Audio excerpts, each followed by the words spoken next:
Hi, this is Dr. John Bergduff. In this video, we're going to explore dividing rational expressions. Now, rational expressions, the word rational comes from the word ratio, which is fraction. And a rational expression is nothing more than a fraction in which the numerator and denominator may contain polynomials. A couple reminders before we jump into some examples. First of all, it is important to remember that in simplifying rational expressions, you can divide out factors, but not terms. That may sound a little cryptic. What we mean by a factor is a quantity multiplied by another quantity. What we mean by a term is a quantity added or subtracted to another quantity. So let's look at a couple examples. Suppose, with very simple fractions, suppose I had 3 times 2 divided by 3 times 5. All of these numbers, the 3, the 2, and the 5, they're all factors because they are multiplied by other quantities. Common factors can be divided out. So if I see a 3 in the numerator, I can divide that out with the 3 in the denominator. 3 divided by 3 is 1, and that fraction will simplify to 2/5. That is legal. When we say we cannot divide out terms, I'm thinking of a scenario like this. Suppose you had 3 plus 2 over 3 plus 5. Now notice that these 3's are added to other things rather than multiplied. That makes them terms, not factors. Common terms do not divide out. 3 plus 2 over 3 plus 5, that's literally 5 over 8, simply adding together. It is not true that you could say divide out the 3's and make that equal 2/5. 5/8 and 2/5 are not the same. You cannot divide out factors. Now, where that becomes relevant is when faced with simplifying a rational expression. I don't know, like maybe this one. It is very, very tempting to say, oh, look at the x squared. I'm going to divide it out. But notice that those x squareds are added to other terms. That means that they are common terms, not common factors. You cannot divide out terms. So doing all of that would be completely wrong. We'll explore what we do need to do in a minute. So that's the first reminder.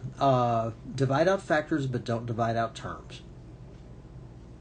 Now, as we get into rational expressions themselves, this is the fundamental idea that we want to focus on when we're thinking about dividing. So in the following, suppose that P, Q, R, and S all represent polynomials of some kind. And we're only interested in values of the variables for which the fractions are defined. Because there will be variables in here, there's the potential that certain values of those variables might make you divide by 0. We're automatically just assuming we're not using those values. If I have one fraction P over Q divided by another fraction R over S, notice that that's the same thing as multiplying P over Q times S over R. The second fraction is flipped over, and then you can multiply numerator by numerator, denominator by denominator. Saying that in words, just making that a little cleaner first of all, to divide two rational expressions, what you do is you multiply the first fraction by what we call the reciprocal of the second fraction. Reciprocal means take the fraction, reverse the numerator and denominator, flip it over. So with that in mind, let's do a couple examples of dividing and simplifying rational expressions.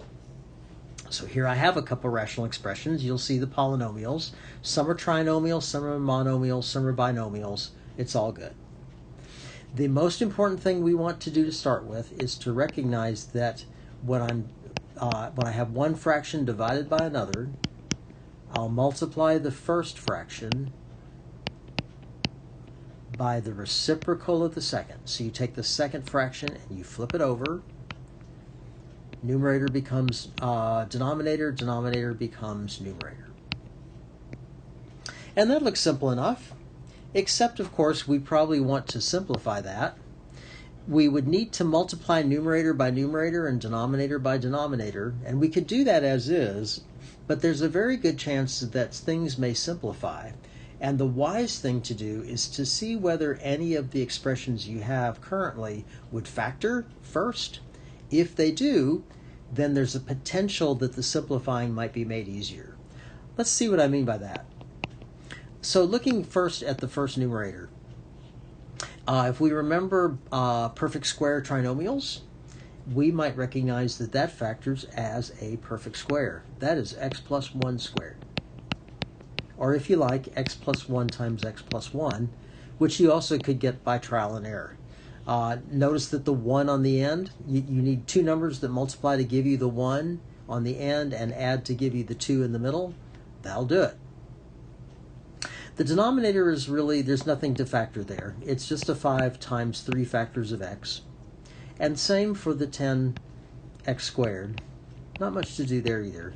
Except maybe not. Let's do one thing that I do see.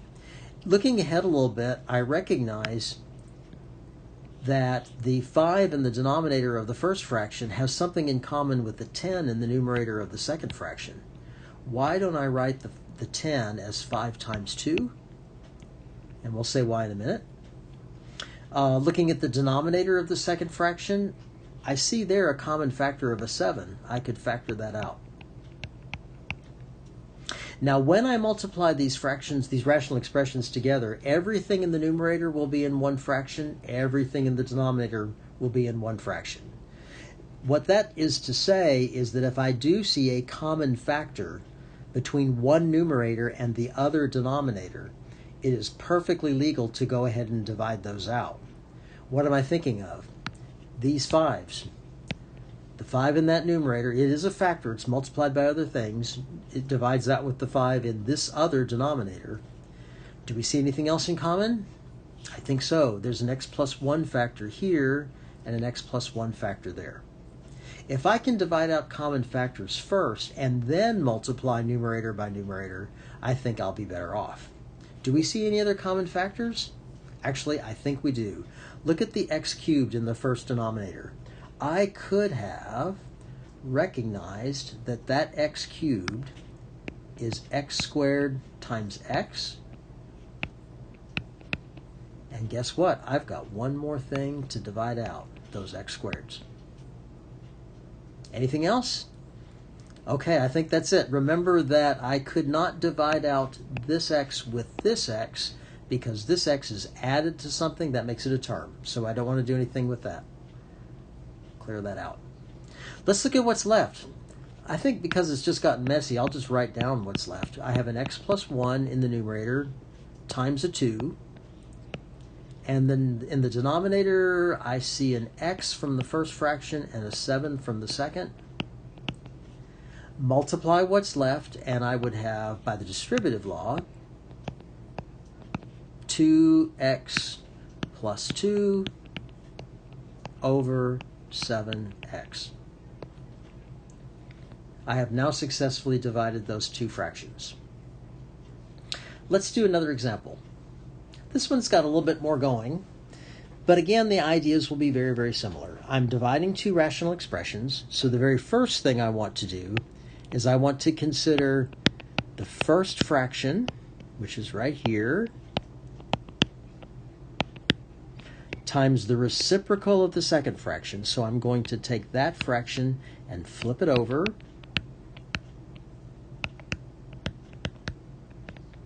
That goes in the numerator. This goes in the denominator.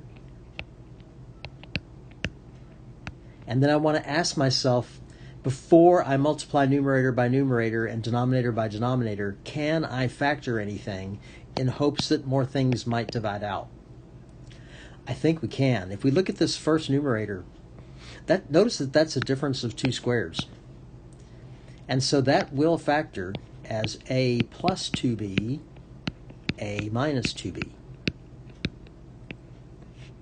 Don't see anything in the denominator of the first fraction right now. Let's just leave that be. Actually, something happens later, but we don't see it yet. Numerator of the second fraction, That's a trinomial. I can factor that. I would be looking for two numbers whose product is negative 35, but whose sum is 2.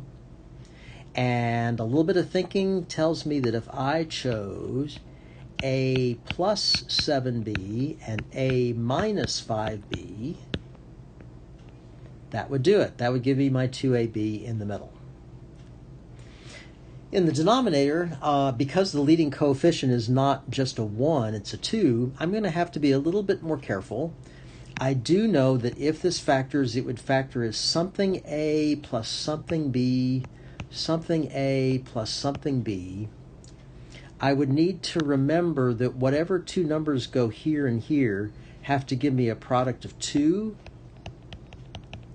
And similarly, whatever two numbers go here and here would have to give me a product of negative 2. That's the leading coefficient and the constant and the final coefficient, respectively. And you might have to do a little trial and error for a while to see if you can figure out what's the right combination. I'm going to let you try that, but in fact, you're welcome to stop the video and see if you get the same thing I do. I believe that's going to be 2a plus b times a minus 2b.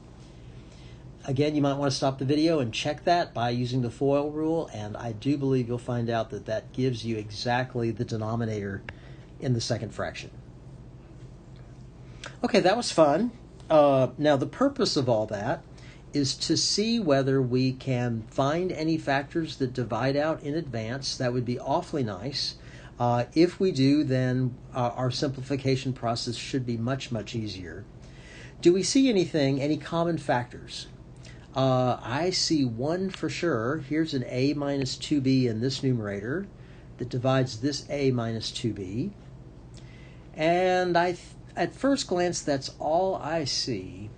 But I want to call your attention very carefully to these two factors I'm circling in green. Notice that they are virtually the same, except that the signs of the terms are reversed. When that happens, you actually can factor farther by factoring a negative 1 out of one of those two factors, and that will have the effect of reversing the sign. I'm going to create a little bit of cleanliness for myself and clean that up just a little bit. Let me show you what I mean. So everything else stays the same. In fact, I think I'll just leave off the things I've already said would divide out. Down here in this first denominator, though, and I can do this on the numerator or the denominator, I am going to factor out a negative 1.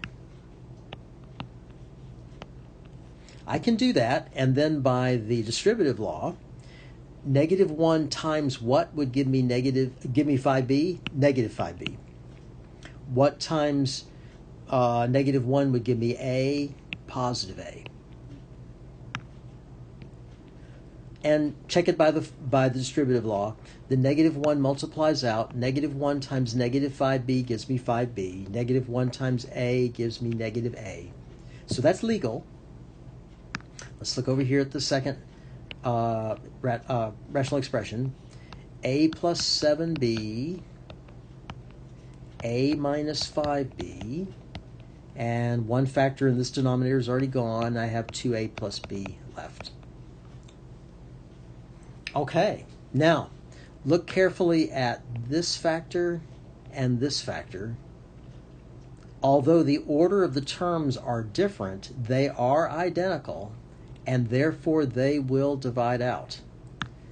This divides this. Let's start on a clean sheet and see if we can take one final look at what's left after all this carnage of dividing things out. So what I have left in the first fraction was a plus 2b over negative 1. And what I have in the second fraction is a plus 7b over 2a plus b. There are a lot of different things that you could do with this negative in the negative 1 in the denominator. I think the cleanest thing might be simply to bring that negative out front. So I'll have a negative overall fraction. and then multiplying the two numerators together, a plus 2b times a plus 7b, and all that then would be left in the denominator would be 1 times 2a plus b. Now, because my original problem was stated as a polynomial over a polynomial, most likely we want our final answer to look like a polynomial over a polynomial, which means I believe I would like to use the FOIL rule and multiply out the numerators and combine like terms. I'll leave this negative sign here, and then if I look at first, outside, inside, last, the product of the first terms is a squared, the product of the outside terms is 7ab, the product of the inside terms is 2ab, and the product of the last terms is 14b squared. 2a plus b is all that's left in the denominator. I do see two like terms I can combine, and once I do that, I'll be done. There's the negative sign that we had already. A squared plus 9ab plus 14b squared all over 2a plus b. Wasn't that fun? So I hope that's a good couple of examples to explore division of rational expressions. It's really based on just dividing fractions, just taking it to a new level.